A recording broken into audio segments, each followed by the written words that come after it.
Sina Putri. Saya Hedina India Pratama. Saya Sina Putri.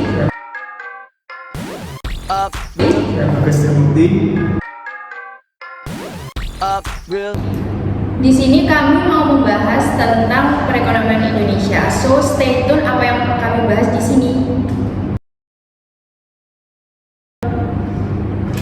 Apa sih perekonomian Indonesia itu? Perekonomian Indonesia dapat diartikan sebagai suatu sistem yang mengatur dan mengkoordinasikan kegiatan ekonomi di suatu negara. Sistem ini terdiri dari berbagai komponen seperti produsen, konsumen, lembaga perbankan dan keuangan, serta pemerintahan yang bekerja sama untuk mencapai tujuan ekonomi yang efektif dan efisien. Dan apa saja sih permasalahan yang mendasar di perekonomian Indonesia ini? Permasalahan yang mendasar dalam perekonomian Indonesia harus mampu dipecahkan secara baik oleh pemerintah Indonesia agar kesejahteraan dan kemakmuran masyarakat dapat tercapai. Adapun permasalahan tersebut adalah yang pertama itu seperti masalah pertumbuhan ekonomi, yang kedua masalah pengangguran, yang ketiga masalah neraca perdagangan dan neraca pembayaran, yang terakhir itu masalah suku bunga.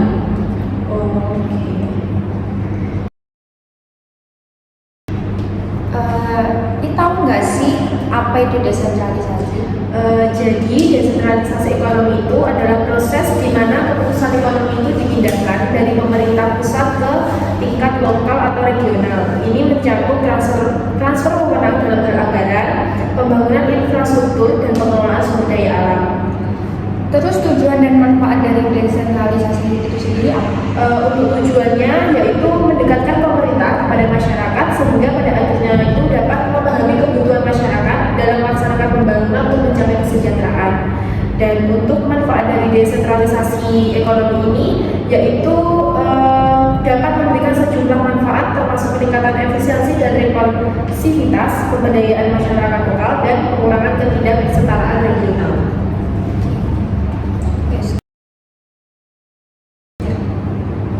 Selanjutnya, apa sih privatisasi itu?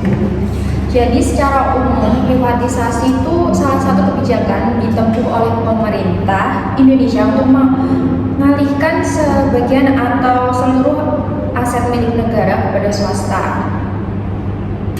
Lalu bagaimana tujuan dan manfaat dari privatisasi tersebut? Salah satu tujuan akan privatisasi ini melalui kebijakan yang memberikan kontribusi finansial kepada negara dan badan usaha, mempercepat penerapan prinsip-prinsip yang berfokus pada good corporate governance, membuka akses ke pasar internasional dan alih teknologi serta transfer best practice kepada badan usaha. Apa sih metode yang diterapkan dalam privatisasi? Jadi metode umum yang diterapkan dalam privatisasi itu yang pertama penjualan saham di Bursa Efek Indonesia, yang kedua ada penjualan secara langsung atau strategic sales, yang ketiga itu kemitraan pemerintah swasta, yang keempat ada saham melalui skema ESOP, yang terakhir ada penawaran saham melalui skema right issues.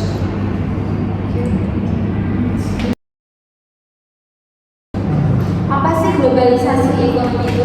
Jadi globalisasi ekonomi adalah suatu proses atau keadaan ekonomi yang bersifat global mengalami perubahan kegiatan perekonomian yang lebih terbuka baik antar daerah maupun antar negara. Selanjutnya itu bagaimana dampak dari globalisasi tersebut? Dampak globalisasi ada positif dan negatifnya. Untuk yang positif yaitu meningkatkan kualitas SDM, yang kedua pembukaan lapangan pekerjaan, yang ketiga transfer teknologi, dan yang keempat peningkatan akses barang konsumsi. Selanjutnya ada dampak negatifnya. Yang pertama persaingan dengan perusahaan asing, yang kedua konsumerisme, dan yang terakhir tidak kestabilan ekonomi. Selanjutnya faktor apa ya yang mempengaruhi globalisasi itu sendiri? Faktor yang mempengaruhi globalisasi yaitu ada faktor geografis, yang kedua faktor demografi, dan yang ketiga faktor sosial budaya dan politik. Apa sih industrialisasi itu? Industrialisasi itu merupakan tahap penting dalam usaha negara-negara berkembang, meningkatkan kemakmurannya, termasuk juga mengatasi masalah-masalah pengangguran serta meningkatkan produktivitas kerja sebagai salah satu penyebab rendahnya pendapatan. Jadi tujuan industrialisasi adalah untuk memajukan aktivitas perekonomian domestik, untuk meningkatkan pendapatan nasional dan meningkatkan pertumbuhan ekonomi negara. Salah satu tujuan industrialisasi adalah mengurangi ketergantungan pada sektor pertanian dengan mengembangkan industri manufaktur dan teknologi. Tujuan lainnya adalah meningkatkan produktivitas dan efisiensi menghasilkan produk barang dan jasa. Lalu apa itu proteksionisme dan tujuan dari proteksionisme itu apa? Pengertian dari proteksionisme adalah batasan yang ditetapkan pemerintah dalam perdagangan internasional demi meningkatkan industrialisasi dan dalam negeri. Tujuan kebijakan proteksionisme adalah untuk memajukan aktivitas perekonomian domestik. Apa sih krisis ekonomi dan dampaknya yang terjadi di Indonesia itu apa? Jadi krisis ekonomi itu adalah keadaan di mana perekonomian suatu negara itu mengalami penurunan yang signifikan. Krisis ekonomi ini dapat disebabkan oleh beberapa faktor seperti inflasi, utang negara yang berlebihan, dan kemungkinan krisis keuangan. Dan dampak dari krisis ini yaitu turunnya nilai IHSG di Bursa Efek Indonesia, ketidakstabilan sektor keuangan, dan kenaikan harga kebutuhan pokok. Terus apa sih krisis moneter dan apa dampaknya di Indonesia? Kalau krisis moneter itu kondisi terpuruknya perekonomian suatu negara yang dapat memberikan dampak pada beberapa aspek. Nah, krisis ini disebabkan berbagai faktor seperti penurunan nilai mata uang negara yang berlebihan dan ketidakmampuan pembayaran uang serta perantara keuangan. Dan dampak dari krisis moneter ini yaitu penurunan nilai tukar rupiah, utang negara yang meningkat, dan kepanikan perbankan. Apa sih reformasi ekonomi dan tujuannya untuk apa? Jadi reformasi ekonomi yaitu perubahan dari bentuk perbaikan ekonomi dalam suatu masyarakat atau negara. Dan tujuan dari reformasi ini yaitu peningkatan efisiensi, peningkatan daya asing, dan pengentasan kemiskinan. Apa sih UMKM itu? Jadi UMKM itu adalah usaha produktif yang dimiliki perorangan ataupun badan usaha yang telah memenuhi kriteria sebagai usaha mikro kecil atau menengah. Lalu seberapa penting UMKM dalam Indonesia? UMKM berperan sangat penting khususnya dari perspektif kesempatan kerja dari sumber pendapatan bagi kelompok miskin, distribusi pendapatan, dan pengurangan kemiskinan. Untuk tantangan UMKM sendiri itu apa saja? Tantangan yang dihadapi UMKM saat ini itu yang pertama modal, yang kedua adalah kualitas sumber daya manusia, yang ketiga ada manajemen yang masih kurang efektif dan efisien, yang terakhir tidak ada standar produk. Terima kasih. Apa sih kebijakan fiskal itu?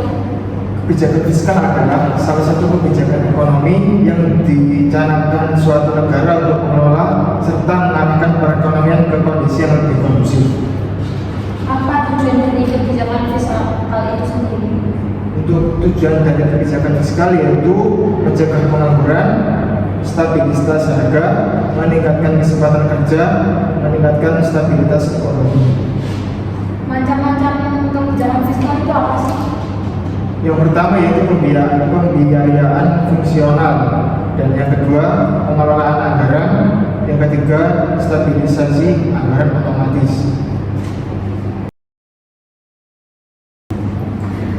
Tahu nggak sih ketimpangan itu apa?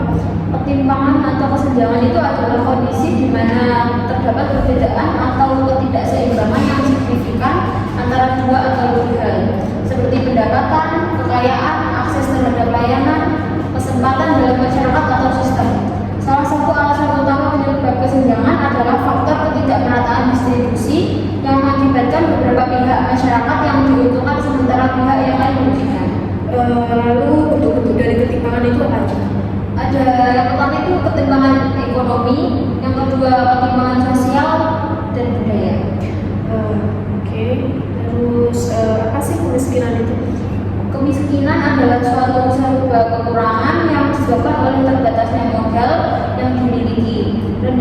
pengetahuan dan keterampilan, rendahnya produktivitas, rendahnya pendapatan, lemahnya nilai tukar hasil produksi orang, miskin dan terbatasnya kesempatan berperan serta dalam pembangunan. Lalu apa penyebab dari kemiskinan itu? Penyebab dari kemiskinan itu yang pertama adalah pengangguran dan kurangnya peluang kerja, yang kedua pendidikannya yang rendah, dan yang ketiga ketidaksetaraan ekonomi, dan yang terakhir itu korupsi dan pemerintahan yang buruk. Apa sih SDA itu? Jadi sumber daya alam itu adalah sesuatu yang berguna dan mempunyai nilai di dalam kondisi di mana kita menemukannya. Lalu apa sih pembangunan ekonomi? Kalau pembangunan ekonomi itu suatu proses kenaikan pendapatan total dan pendapatan per kapita dengan memperhitungkan adanya pertambahan penduduk dan disertai dengan perubahan fundamental dalam struktur ekonomi suatu negara dan pemerataan pendapatan bagi penduduk suatu negara. Sedangkan kutukan ekonomi itu apa? Kalau kutukan ekonomi itu mengacu pada paradoks bahwa negara dan daerah yang kaya akan sumber daya alam, terutama sumber daya non terbuka seperti mineral dan bahan bakar, cenderung mengalami pertumbuhan ekonomi yang lebih lambat dan wujud pembangunannya itu lebih buruk ketimbang negara-negara yang sumber daya alamnya langka. Nah, hubungan dari ketiga ini tuh apa? Kalau hubungan dari sumber daya alam, pembangunan dan kutukan ekonomi itu yang pertama ada ketergantungan dan diversifikasi, di mana negara yang bergantung pada sumber daya alam ini menghadapi risiko besar jika harga komoditasnya turun. Dan yang kedua ada tata kelola dan korupsi, di mana sumber daya alam ini seringkali menjadi sumber utama pendapatan bagi negara-negara berkembang, tetapi tanpa tata kelola yang baik, pendapatan ini bisa disalahgunakan. Apa sih PMA itu? PMA atau penanaman modal asing adalah investasi yang dilakukan oleh investor asing, baik sepenuhnya maupun berpatungan dengan investor domestik untuk berbisnis di Indonesia.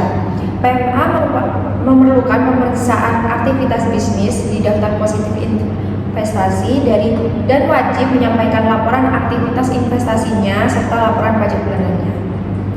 Lalu kelebihan dan tantangan dari PMA itu apa? Kelebihan PMA sendiri itu termasuk akses ke pasar dan potensi pertumbuhan yang besar, sementara tantangannya meliputi kebutuhan untuk memenuhi regulasi setempat dan potensi hambatan dalam repatriasi keuntungan. Bagaimana dengan PMDN? Sedangkan PMDN atau penanaman modal dalam negeri ini adalah investasi yang dilakukan oleh warga negara Indonesia sendiri atau badan usaha lokal untuk menjalankan bisnis di Indonesia. Kalau kekurangan dari PMDN itu apa? Kekurangannya dari PMDN ini seperti pajak terpisah untuk dividen dan proses pendirian yang memerlukan waktu dan dana yang lebih banyak. Apa sih urbanisasi prematur itu? Urbanisasi prematur adalah perpindahan penduduk dari pedesaan ke perkotaan yang terjadi sebelum ekonomi kota siap menyerap tenaga kerja tambahan. Ini seringkali mengarah pada pertumbuhan permukiman kumuh dan peningkatan pekerjaan sektor informal. Namun, tanpa persiapan yang memadai, urbanisasi ini dapat menyebabkan masalah sosial dan ekonomi yang signifikan, seperti peningkatan kemiskinan dan pembangunan pemukiman yang tidak terencana. Selanjutnya itu bagaimana dengan sektor informal itu seperti apa? Sektor informal yaitu sektor yang mencakup berbagai jenis pekerjaan yang tidak diatur atau dilindungi oleh hukum formal. Pekerjaan ini bisa berupa jasa atau produksi barang dan seringkali menjadi jaringan pengaman bagi mereka yang tidak memiliki pekerjaan formal. Meskipun sektor informal memberikan pendapatan bagi banyak orang, pekerjaan ini biasanya kurang stabil dan tidak memiliki perlindungan sosial atau manfaat kerja lainnya. Oke, sekian dari podcast kami. Jadi, jangan lupa nonton.